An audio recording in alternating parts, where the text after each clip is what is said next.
Oke, bertemu lagi dengan saya. Kali ini saya akan menjelaskan aplikasi yang sudah saya buat. Saya membuat aplikasi koperasi sederhana dengan menggunakan NetBean. Oke, ini adalah projectnya. Ada form anggota dan lain-lain. Kemudian kita run. Oke, sebelum kita run, kita masuk ke localhost dulu. Localhost. Oke, di sini database-nya koperasi, ada tabel anggota, jabatan, dan lain-lain. Oke, langsung saja kita run.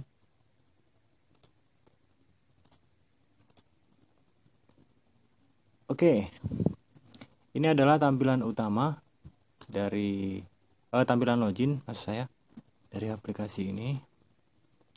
Di sini kita masukkan username dan password. Kita lihat tadi username dan password admin dan passwordnya 123. Oke, kita coba 123. Coba kita salahkan dulu apa yang terjadi. Password salah ya. Kita masukkan 123, password berhasil. Oke, ini adalah tampilan utama. Di sini ada master data, transaksi, laporan, dan util. Kita lihat yang pertama ada pekerjaan, pengurus, karyawan, dan anggota. Kemudian transaksi, ada simpanan, pinjaman, perpanjang pinjaman, transaksi pinjaman dan pembagian SHU. Ada laporan. Kemudian utility, ada manajemen user dan upload. Ya, sementara ini. Oke, langsung saja kita coba masukkan data di master data pekerjaan. Oke, ada button tambah, edit, dan hapus. Yuk kita coba. Kita masukkan pekerjaannya developer. Kita simpan. Kedua kita coba tambahkan PNS seandainya. Simpan. Kemudian kita tambahkan yang ketiga guru. Oke, sementara itu ya, keluar. Kemudian pengurus, kita isikan pengurus seandainya Ken, Aji, kemudian wakilnya Yosinta, kemudian sekretarisnya Dinda, kemudian bendaharanya Kurniawan. Kita simpan. Oke, berhasil. Kemudian karyawan belum ya. Karyawan kita tambahkan. Pertama namanya Doni, alamatnya Bali seandainya, kemudian nomor HP sekian. Kita simpan. Kemudian anggotanya kita tambah lagi 2. Sinta, kemudian alamatnya Aceh, nomor HP-nya berapa. Kemudian Fikri, alamatnya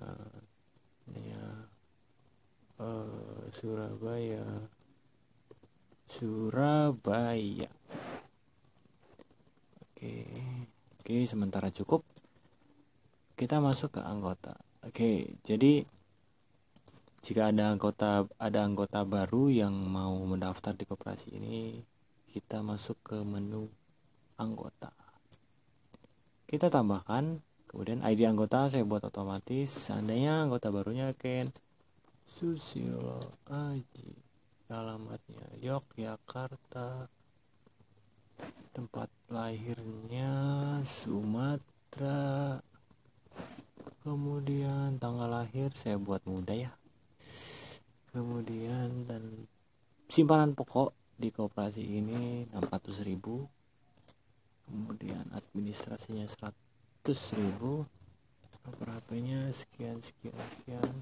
Pekerjaan, oke tadi kan ada 3 ya, jadi saya buat developer, kemudian tanggal masuk tanggal 1. Simpan. Oke, data sudah tersimpan. Coba kita tambahkan. Oh, tadi setelah kita klik kita bisa klik edit ya, atau langsung kita klik hapus juga bisa. Pilih data yang akan dihapus. Nah, artinya di sini harus tampil dulu. Kita klik datanya, kita klik hapus. Oke. No. Oke, kita tambahkan ID-nya 002, seandainya Yosinta. Kemudian alamatnya Bandung. Kemudian tempat lahirnya Bandung. Kemudian tanggalnya 1 seandainya. 600.000 juga, 100.000. Nomor HP-nya sekian. Pekerjaannya PNS seandainya. Oke. Kita simpan. Oke, datanya sekarang ada 2, yaitu Ken dan Yosinta. Nah, di sini ada cari berdasarkan ID atau nama. Oke, mari kita buktikan. Sekarang berdasarkan ID. Kita lihat, copy saja.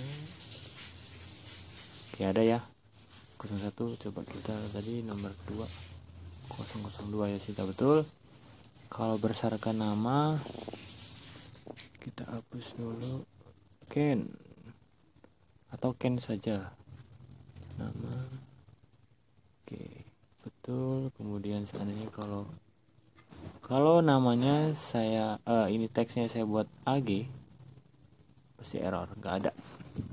Oke, yang kedua coba Yosinta. Oke, betul ya. Sementara 2 saja datanya. Kita keluar. Setelah itu kita masuk ke menu transaksi. Nah, di transaksi ini ada 5 item, simpanan, pinjaman, dan lain. Kita coba simpan. Jadi si anggota itu bisa menyimpan atau menabung ya, bisa dikatakan seperti itu. Oke, kita tambah ID saya buat otomatis. Nah, nomor anggota kita coba cek. Nah, kita bisa berdasarkan ID atau nama. Coba kita cari yang ID-nya atau namanya Ken. Kita klik langsung. Kemudian tanggal simpannya tanggal 1. Nah, setoran ini simpanannya lah. Oke, seandainya setoran pertama saya 200.000. Setoran di sini tidak terbatas. Kita mau nabung berapa aja terserah. Simpan. Oke, simpan. Kemudian di sini total semuanya itu 200.000. Oke, sekarang coba kita tambahkan. Si Yosinta juga mau nabung nih ceritanya. Oke, kita coba lagi. Yosinta mau nabung 500.000. Kita save. Oke, jadi ini maaf, ini salah ya. Seharusnya ini tabungan, gak apa-apa lah, salah dikit. 200.000 Ken, kemudian Yosinta 200.000. Nah, totalnya sekian. Nah, ini cek saldo berdasarkan ID atau nama. Coba kita tambahkan lagi biar agak beda. Ken lagi, seandainya bulan depan mau nabung tanggal 1. Dia mau nabung 300.000.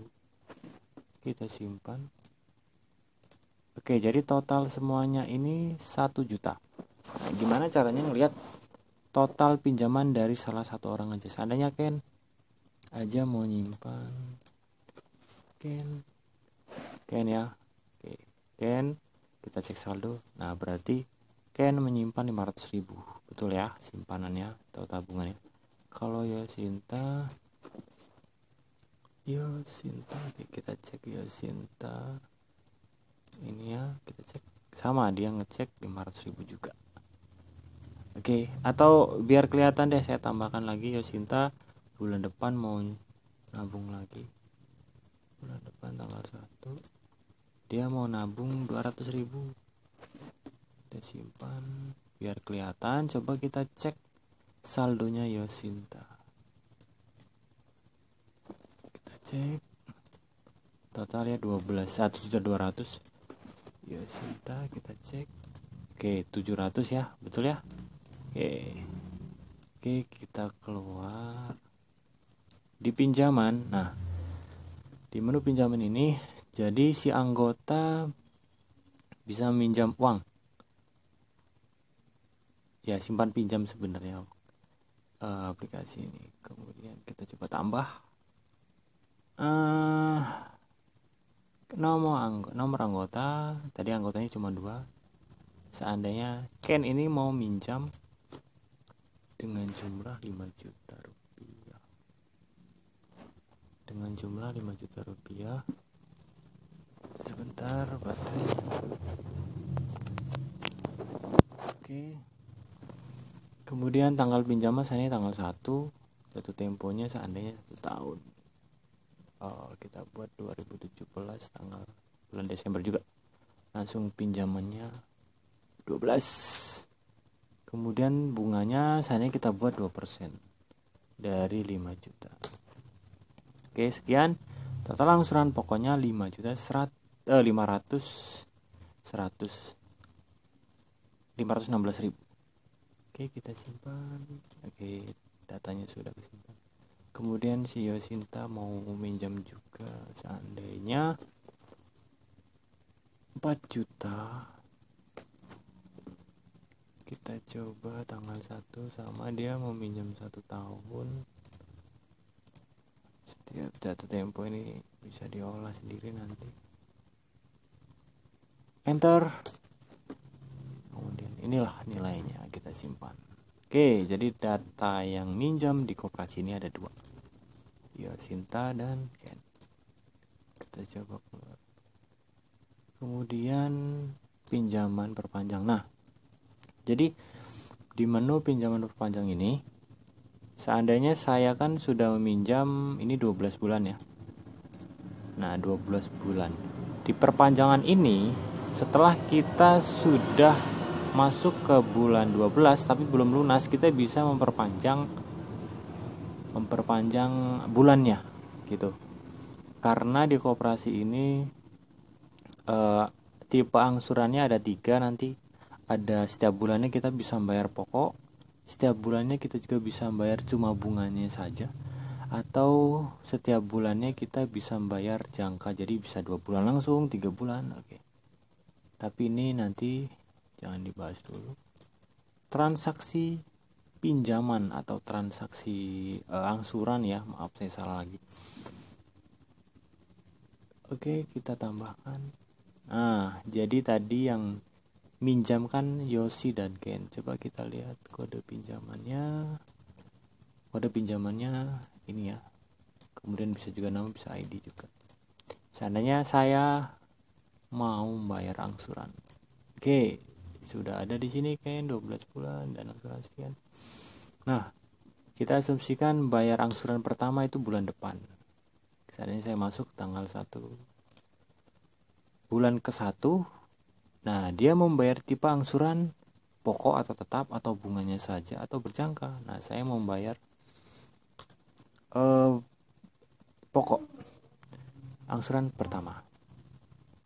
Kemudian nilai bunganya 2%, kita proses sekian. Jadi angsuran sekian, total angsuran sekian, ini hutang, sisa hutangnya sekian. Oke, kita simpan.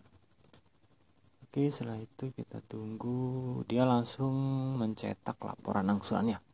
Jadi langsung bisa cetak, bisa. Nah, seperti ini. Karena ini nggak ada printer ya.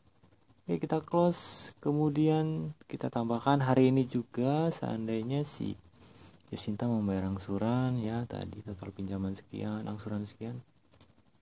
Dia mau membayar bulan 1 tanggal 1. Dia membayar tetap juga angsuran pertama. Oke, sisa hutangnya sekian. Kita simpan, langsung tampil bulan ke-1 tipe angsurannya pokok, kemudian angsuran ke pertama, total angsuran sekian. Oke ya. Oke. Saya rasa cukup. Atau bisa juga seandainya kalau kita mau nyetak kwitansi ulang, tinggal kita cetak, pilih data dulu, kita cetak datanya, atau kita juga cari siapa namanya ya, kemudian kita klik dulu, kita cetak, tampil. Atau kita coba cekin, kita stabil juga. Oke. Kemudian SHU. Nah, SHU ini nanti perhitungannya biasanya kalau nggak salah tahunan. Oke, sementara bentar saja. Kemudian laporan. Oke. Di sini ada laporan anggota, simpanan, pinjaman, angsuran, dan laporan saham. Di laporan anggota ini ada dua alternatif, pilih kriteria tampil semua data atau periode. Jadi tampil semua itu jadi semua data anggota dari pertama gabung sampai sekarang, gitu, katakanlah seperti itu. Nah, jadi karena datanya cuma dua, jadi cuma dua aja yang dicetak. Ken alamatnya Jogja, simpanannya 600.000 dan atas sekian. Oke. Kalau kita mau nyoba periode juga bisa. Kalau mau. Nah, kemudian di laporan simpanan kita tampilkan semua. Nah, tadi yang menyimpan di koperasi ini ada 2 anggota, cuma dia sudah 2 kali penyimpanan. Ken sudah nabung 200 pertama, Yosinta, kemudian oke, totalnya. Nah, gimana caranya menampilin cuma 1 anggota aja? Kita pilih per anggota, klik ID-nya atau nama, silahkan. Kemudian Ken, kita cetak langsung. Nah, jadi dia tampil nama anggota ini namanya Ken, kemudian kode transaksinya. Nah, dia menyimpan totalnya sekian. Kita buktikan yang namanya Yosinta. Oke, Yosinta ID-nya 002. Tadi tabungannya 500 dan 200. Oke ya. Kemudian keluar, kemudian pinjaman. Nah, semua data pinjaman. Nah, ini cuma ada 2 tadi ya, Yosinta dan Ken. Si Ken minjam 5 juta, lama angsurannya 12 bulan, bunganya 2%, kemudian angsuran per bulannya 500 sekian. Yosinta sama sekian. Oke. Periode juga bisa, jadi 1 bulan ini siapa yang minjam gitu. Atau bulan pertama dan bulan ke-6 siapa yang minjam, nanti kita cetak di sini. Karena datanya cuma 2, yang ini nanti aja lah. Nah, laporan angsuran tadi per anggota juga bisa ya, yang kayak tadi yang ini, yang di sini transaksi. Nah, ini laporan. Nah, ini oke, laporan angsuran. Kemudian laporan saham nanti kita cetak per tahunan. Nah, util di sini ada 2 menu, manajemen user. Nah, di sini ada data user, kemudian ada tambah user, kemudian reset password user. Data user cuma 1, coba kita tambahkan. Namanya Ken, passwordnya 1111. Kita tambah. Oke, data tersimpan kita cek sudah ada, sudah. Ya, kita kalau mau reset juga bisa di sini. Seandainya resetnya 32431, kita reset. Oke, kita cek di data user sama. Karena ini belum saya enkripsi, jadi datanya sama. Oke, silakan nanti kalau mau dicoba sendiri. Keluar. Nah, oke. Saya mau nyoba saya masuk dengan user Ken dengan password 4321. Oke, kita lanjutkan yang ini. Ini adalah cuma tentang program saja. Oke, untuk yang ini kita coba ya. Oke, kita geser dulu. Oh, enggak usah ini, enggak usah digeser. Oh ya, digeser dulu ke atas. Kita logout. Nah, sebelum kita coba, kita cek dulu database nya. Sudah tersimpan, ini baru 2 ya, kita reload. Ken dan passwordnya adalah 4321. Oke, kita cek. Ken. Coba kita salahkan dulu 1111. Rajin salah. Coba kita 4321. Oke, login berhasil. Nah, kita masuk ke tampilan utama dan sebagainya. Oke, sementara itu saja penjelasan dari saya. Sampai jumpa di video berikutnya. Terima kasih.